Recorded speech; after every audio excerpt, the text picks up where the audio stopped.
In this episode of the Locked On NBA Big Board Podcast, we got a good one for you. Day one of the NBA Combine.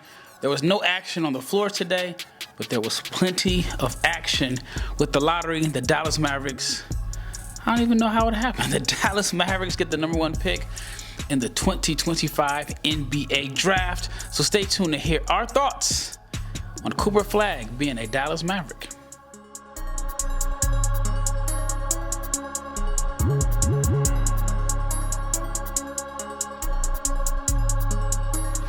Big shout out to each and every person that has made the Locked On NBA Big Board Podcast your first listen of the day. I'm your host, Rafael Barlowe, and my co-host to my left, but to the right on your screen is my brother, James Barlowe.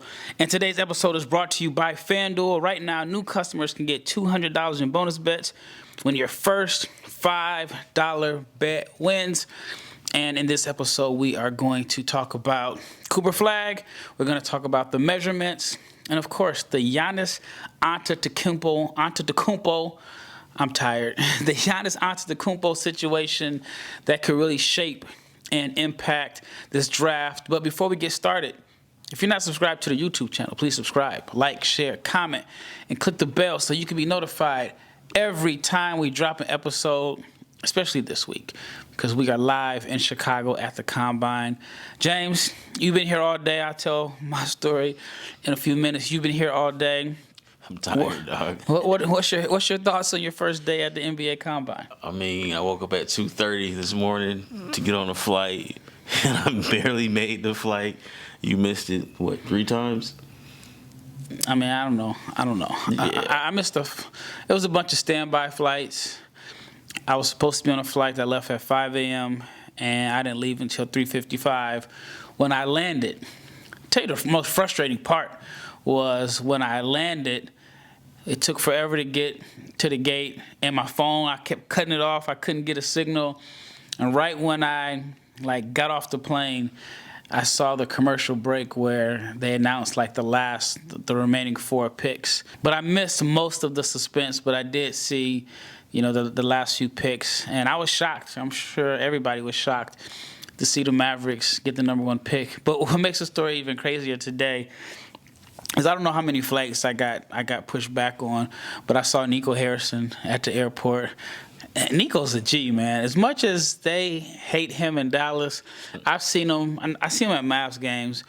He no security. He just walked through the line.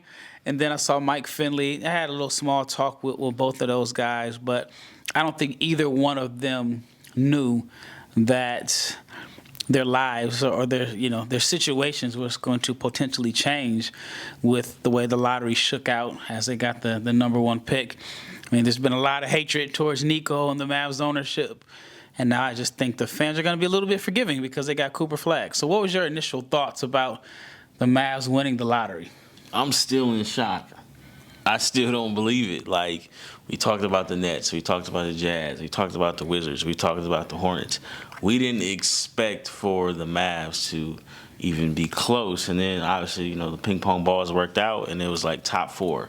So then at that point, you're like, okay, you'll take a top 4 pick. Absolutely, because, they need guys. And then it went number 1, and it's like, they really got Cooper Flagg. 1.8% chance.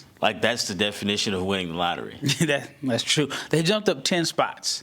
I saw something that if the Blazers would have had one number correct, then they would have got the number one pick, but they were off one number, and I think they're, picking 11 or so. But overall, how does Cooper Flagg landing in Dallas change Nico Harrison's, his process? He said defense wins championships, and in so many words, it just seemed like he didn't believe that the Mavs could win a championship with Luka Doncic because he wasn't a good defender. And then the Mavericks, not only do they win the lottery, but they get arguably the best defender in the draft in college basketball. So does Nico, do people owe him an apology? No, they don't owe him an apology. He just caught he caught the break of all breaks, landing the number one pick, and the number one pick being Cooper Flagg. I think it's he won't be forgiven, but I think landing Flagg brings back optimism to Dallas. You know, we live there, so you'll see a totally different atmosphere. I don't know if the fire Nico chance will go away, but if Cooper Flagg is, I mean, we think he would win Rookie of the Year even in this situation, but I think it buys him some time. I think that, you know, he won't forget.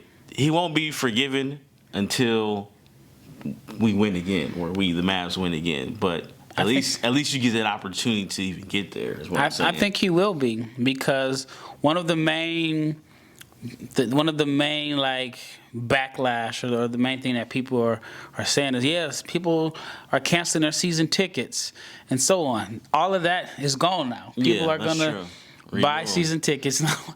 I mean, you lose Luka, but you get someone that is box office, athletic, a defender. I mean, I think there's going to be some excitement around Dallas with Cooper Flagg, especially and Paige Beckers too. I mean, 2 number 1 picks, but people weren't expecting this. No. This wasn't something that, and that's why I don't think you can necessarily be like, oh, this gets him off the hook, because this wasn't a part of the plan. But the arena is going to be packed. Yes. The AC is going to be packed. Yeah. So one of the things that you consistently heard is the Mavs traded a 26-year-old in his prime for a shortened window. Yes.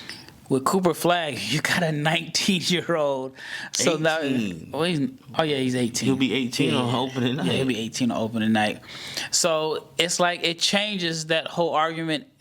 You get someone that's younger. You get someone that's a defender. Now, he has a long ways to go before he ends up, you know, like Luka Doncic. Luka's All-NBA, led the team to the finals. They went to the conference finals. He did all of that before he was, 25 years old? So Cooper does have about 6 years to duplicate that. But overall, I mean, if you're a Dallas Mavericks fan, you have to be excited. Let's talk about the San Antonio Spurs. They got the number 2 pick. I think Dylan Harper is a lock to go to San Antonio. We'll talk about Giannis in the last segment, but I think Dylan Harper is a lock to go to San Antonio. What is your thoughts on the Dylan Harper, Stephon Castle, Victor Wembanyama trio? I don't know if we'll ever see them play together. That's my thoughts. I do think I do think Dylan Harper does go number 2, but with everything that came out today, as far as, you know, Giannis naming these places that he would, you know, consider playing. You think about these teams that have these assets, and it's like, obviously the Mavs won the lottery, but then you look at it and you say, you know what, the Spurs won the lottery too, because they got an opportunity at least to get to the table to, you know, make a deal for Giannis. You can offer the number 2 pick, which is, we all think, Dylan Harper. You can offer last year's Rookie of the Year.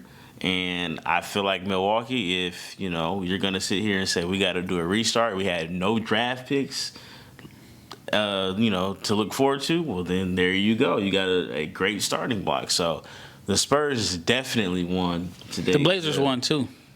So explain that to me. The Blazers won because Milwaukee's picks go to Portland. Dame's injury basically sped up the Portland. Dame's injury basically sped up Milwaukee's detonation.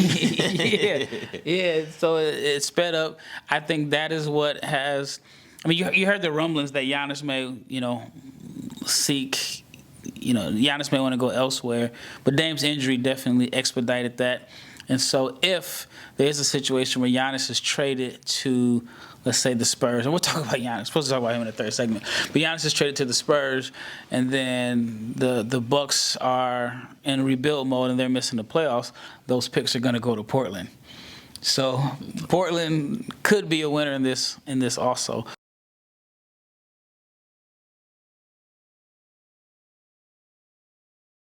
All right, number 3 pick, the Philadelphia 76ers, another team that jumped. And actually, before I get into the Sixers, which fan base is the sickest right now? Which fan base is on their knees over the toilet, puking their lungs out? I've seen tweets say, I didn't watch Kyle Kuzma play bad basketball for 2 years to end up with the 6th pick. I still think you get somebody really good with the 6th pick. You can, but I mean, I don't know. I'm going with no knock on the It Wizards. is no knock on Kyle Kuzma. I mean, it's just it didn't work out. But I've never met a Wizards fan in person. I've seen them on the internet.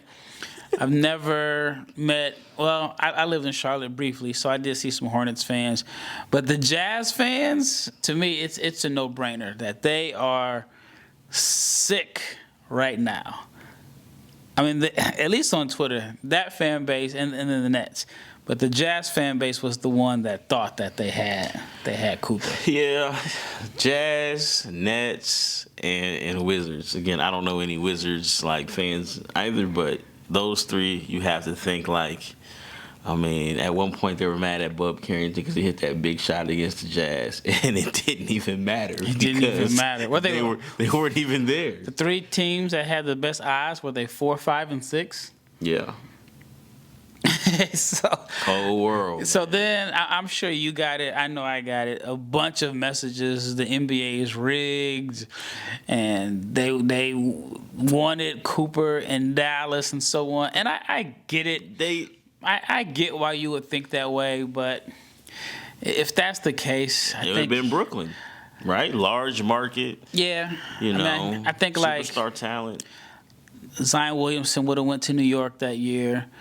Greg Oden and Kevin Durant definitely would not have went to the Pacific Northwest. And what was that, 2007?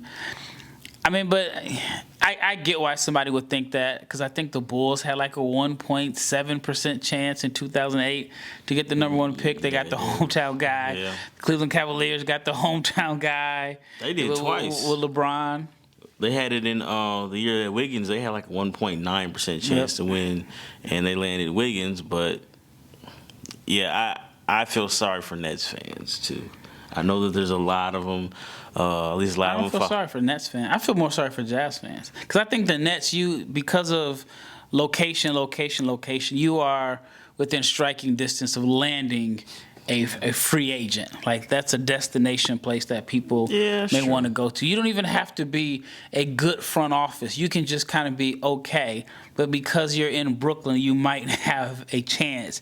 And I think for Utah, it was very, very, very important for their future for them to get Cooper Flagg. But there's still hope, because in 2026, you got a guy that is playing college basketball not too far from the Delta Center. I think that's what it's called. What's the strategy in 2026? Tanking doesn't work anymore. Hey, man, tank again. At least you got to put yourself in position.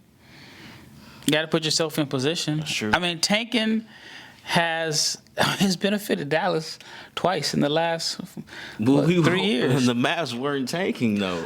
They just got hurt. I mean, but the year they got lively, they were tanking. I mean, I was at the game where Luka warmed up, and you had like the fans that came from Slovenia, and then he played like a quarter, then he was in street clothes. So that worked for them. That's how they got lively. And then this year, no, they were not trying to tank. It's almost like they were rewarded for not trying to tank. Like when they could have shut it down, Anthony Davis came back, and I can see if you're a conspiracy person, you could be like, see, okay, they rewarded them for not tanking. They're against these teams that are losing on purpose. Yeah, I guess I could say that. Or the new theory is you trade a number one pick, or you make a trade with the Lakers and you get the number one pick. Because New Orleans got the number one pick when they traded Anthony Davis.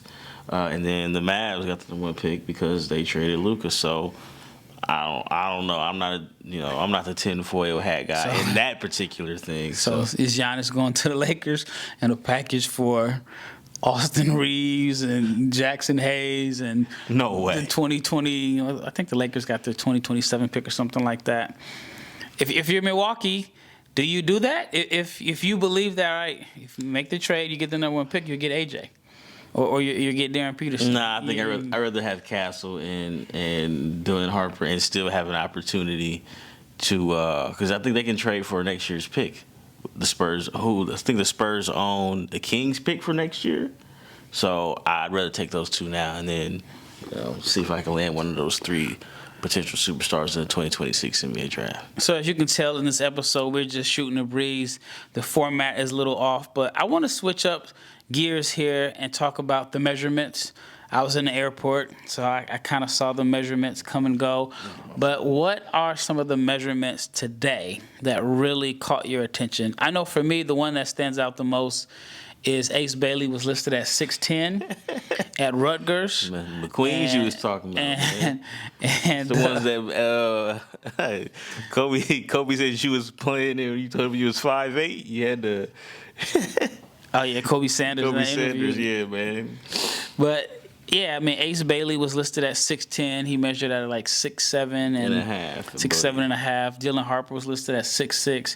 He measured at 6'4". To me, that was like the biggest gap. I thought Derek Queen measured out well. He measured at 6'9" plus. Yes. And so, for those that thought he was going to measure small, VJ Edgecombe, I thought he was going to measure out at 6'3". He measured out at 6'4". I thought he was going to be 6'2" and some change. To me, the biggest, I mean, it's a strong word, but the biggest loser from the measurement standpoint has to be Jace Richardson. He measured at like 6 foot, 178 pounds. Yeah, I think Jace Richardson is the biggest loser of the measurement tests. He was already had a lot going against him as far as being an undersized shooting guard. And, you know, if he would have measured at 6'2", you'd be like, all right, cool, he's maybe 6'3". But he measured at 6 foot barefoot, which means with the right pair of shoes on, he might be 6'1", 6'2". He was +6 on his wingspan. But I do think, or at least in my opinion, that's going to affect him as far as where I have him at. I had him at the late lottery, but it was already a stretch for me to get behind an undersized shooting guard who was, you know, not the best playmaker. I mean, he does shoot the ball extremely well, but at 6 foot and some change, you know, 6'1", 6'2", that's going to be tough. But I do think he was the biggest loser. I don't think Ace Bailey being 6'7" bothers me because he still had a very good wingspan to be 6'7". I think it was like 7 foot and some change. I mean, him not being 6'10" is like, I mean, I was lied to, but I'm not like crushed. You know what I'm saying? Yeah. So, who else? You know, I've been telling people for a while that, listen, my man Derek Queen is going to be 6'9" barefoot, and there you go. So, shout out to me, I guess, and shout out to, you know, his measurements. But, yeah, it was, you know, when they came in, I mean, Flagg was, almost 6'8" barefoot. We expected that. Yep. And then I think Tahad Pettiford, I think he might have been somebody that might. He was already, you know, I don't know, Raf. I'm gonna go on a tangent eventually, and I know the NBA fans are trying to phase out small guards, but I just saw Jalen Brunson destroy the Boston Celtics, so it's like, it's still, if you can play, you can play. Yeah. But Todd Pettiford measured at 6 foot and some change, but he was like sub 170 pounds. And again, guys can gain weight, but I think that is going to affect his draft standing, depending on what kind of feedback he gets. On top of, you know, can he play point guard? I know he was more of a mercenary at Auburn, so. He's a bucket getter. I'll read out some of the measurements. Cooper Flagg, 6'7"3/4" barefoot, 221 pounds, 7 foot wingspan. Dylan Harper, 6'4.5", 213 pounds with a 6'10.5" wingspan. Ace Bailey, 6'7.5", 202 pounds, 7 foot wingspan. VJ Edgecombe, 6'4", 193, 6'7.5" wingspan. Did you think that he would have a longer wingspan? Nah, I thought he was going to be 6'2" barefoot. Jeremiah Fears was listed at 6'4" in some publications, 6'2.5", 179. Right pair of shoes on, he could be 6'4". 6'5" and 1/4 wingspan. Trey Johnson, 6'4" and 3/4, 190, 6'10" wingspan. Common Malu out, 7 foot, 252 with a 7'6" wingspan. Do that. Con Kneppel was 2 inches shorter than listed. He measured at 6'5", 219 with a 6'6", 1/4 wingspan. That doesn't surprise me. He was 6'5". Kaspar Yakachonis, 6'4", 3/4, 6'7", 3/4 wingspan. He measured well. And Derek Queen, like we mentioned, 6'9 1/4, 247, 7 foot wingspan. Kyler Murray Boyle was 6'6.5". That doesn't surprise me. Yep. 239, 7-foot wingspan. I mean, I saw him today in the lobby when I went to get my, credential, and I'm not that I was, had my tape measure. I put out my phone or anything, used the app, but him measuring at 6'6" made perfect sense. I didn't think he was going to be like 6'4" or anything crazy like that. So I thought he was gonna measure out at 6'5". Yegor Dimon, 6'8" and a quarter, 199, 6'10" and a half wingspan. We talked about Jay, 6 foot, 174. Will Riley measured good, 6'8" and a quarter, 185 pounds. Only a 6'8" wingspan, so he's pretty much even. But I do think the 6'8" helps. Danny Wolf. I thought Will Riley was going to measure out like that. That's what he was at the Basketball Without Borders. My biggest issue was going to be the weight for him. But they said he gained 14 pounds or something like that. Yeah. That was huge because he was like 160. Yeah, 185. That's crazy. Danny Wolf, 6'10" and a half, 7'2" wingspan. Carter Bryant measured out at 6'6" and a half with a 6'11" wingspan. Asa Newell, 6'9", barefoot, 6'11" wingspan. Liam McNeely, 6'6", with a 6'8" wingspan. And then Thomas Sorber. That's the winner right there. Sorber? Yeah, absolutely. 6'9" and a quarter with a 7'6". 7'6" wingspan. Again, I think Seth Coward. I would go with Seth Coward. I would say this. We knew Seth Coward was 6'5" with a 7'2" wingspan. But we knew that, though, just because we knew that his wingspan was going to be ridiculous. But Sorber measuring out at 6'9" barefoot to me was a huge deal. Just because his body type, he doesn't look like he's not the most cut up guy. Mm-hmm. And if you'd have told me he measured out at 6'7" before this, I'd have believed you. I thought he was going to measure out at 6'9". I did. I thought he was going to end up being shorter. And then, so him ended up being 6'9" with that wingspan. I think he might be the biggest riser because we knew, well, for the most part, we knew Rasheed Fleming had super long arms. We knew Cedric Coward was going to have a great measurement. And then, those guys we knew. But for Thomas Sorber to have that wingspan, I think that's huge. So if he plays and the foot is fine, I think he's going to be somebody who creeps back up to where I thought he was before he ended up getting hurt. Yeah, Rasheed Fleming, 6'8" and a quarter, 7'5" wingspan. I just put out a mock draft with the lottery, and I put him in my lottery. Some of the wings that have massive wingspans. You copied off of me, bro? I had him in my lottery. No, I got him going to Atlanta. Oh, okay. I have Adu Thiero, 6'6" and a quarter, 7-foot wingspan. We talked about Seth Coward. Maxime Reynaud, 7 foot, 7'1" wingspan. Drake Powell helped himself, 6'5" with a 7-foot wingspan. And Vlad Golden was 7 foot with a 7'5" and a half wingspan. Definitely helped himself out. Alex Condon was 6'11". So with that being said, I do think that there are some guys that at least help themselves in the eyes of scouts with their measurables. But we'll see tomorrow when guys are doing their lane testing and the shooting drills. I'm looking forward to tomorrow. I'm just still a little bummed that I missed today. I had a credential for the lottery, man. I packed a suit, man. I got a suit. Wear it anyway, man. I gonna pack all black. I was going with the monochromatic look, all black. You pack a suit, you gotta wear it. I don't know where. I'm not wearing it. I don't know. I got some meetings lined up, so I may pull off the suit.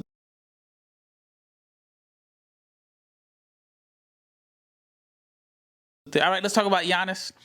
How much does Giannis and he hasn't made a trade demand. It's just Shams Charania said he's exploring other options or looking at other options, something like that. How much do you think he impacts this draft class? Tremendously. So you think Giannis gets moved this summer? If I'm Milwaukee, I'm calling Giannis. I'm calling Thanasis. I'm calling all of them. You know what I'm saying? Appreciate your service. But we got to do what's best for both parties. Dame is hurt. Achilles is at least a year injury. Yeah. And on top of it, Dame, is on the wrong side of 30. I don't know what Kyle Kuzma was on that last year in Milwaukee. And, their best young player is Kevin Porter Jr. So that sounds like we got to make a decision. And, Giannis, you're still in your prime. I frame it like this. We can't do anything for you. So let's put you in a better position. And I'm entertaining that San Antonio package. What about OKC? OKC has assets. If Denver wins this series, OKC is there. I think they're going to make a move. I don't know if it's going to be a major move, but it would be a disappointing end. I think regardless if they win this series, they might need to make a move just because they haven't got consistent play out of their supposed to be second options, which are Chet and Jalen Williams, and they have every draft pick ever. They're gonna have to. Well, they don't have to, but they should make moves. What do you do with picks if they don't? Yeah. You know what I'm saying? But I think San Antonio. If I'm Giannis, I think with Milwaukee, you give Giannis the option. Where do you want us to send you? Obviously, because you want us a championship. You're the most decorated player in franchise history. No, man. I mean, I get what he's done, but hey, I'm sending him somewhere where the deal makes the most sense to us. Because if he says he wants to go to Brooklyn, I mean, yes, Brooklyn has 4 picks, but it's not better than what the Spurs or the Rockets or the Thunder could offer. So I'm not giving him. But if you're choice. Giannis, why do you want to go to Brooklyn? No disrespect to the Nets. I mean, he may want to go there because he may, like New York City. I like New York City myself. I like New York City too, I like New York City too, but that roster isn't. You playing for the Brooklyn Bucks at that point. So what does that make sense? Man, he won a ring. He's rich. He may want to live in Brooklyn. Anyway, I think the Spurs offer the best package. You can get the number 2 pick. You got the Rookie of the Year, and you get another pick out of them in the future, and whatever else you need to clear that cap space to make the salaries match. You got. I don't know who they can throw. Just off the top of my head, who they can throw in to make the money work. Giannis is making a bulky bag. Yeah, it's a big bag. You're gonna have to do some cartwheels to make that work. But I feel like you got to just Kel'el or Vassell sign a big deal, something like that. Yeah, but I almost think you have to keep Vassell because he shoots 38% from 3, and you're gonna got to make the money work somehow. That's true. But I look at it like this: if I'm Giannis, I can play with Wembanyama, Young, and I can play with De'Aaron Fox. And I forgot they had De'Aaron Fox. I got De'Aaron Fox, and I'm like, okay, us 3 right there. Fox is fast. I totally forgot they had De'Aaron Fox. I got a young 20-whatever-year-old and Wembanyama next to me who wants to play on the perimeter, right? And I can funnel guys to him. He's blocking everything. Yeah. I'm like, San Antonio, let's go. Yep. Well, that wraps up this episode of the Locked On NBA Big Board podcast. Stick with us the rest of the week. We're going to have a bunch of coverage live here in Chicago covering the NBA draft. We might do 2 episodes tomorrow. We would do more today, but I'm tired. I have not been to sleep 11 hours in the airport. I woke up to do this episode. Right. Yeah, James was knocked out. I had to play him with a video of my son saying, let's get this money to motivate. Not motivate him, but I'm giving him a hard time. Once again, it's Rafael and James, and we are out of here.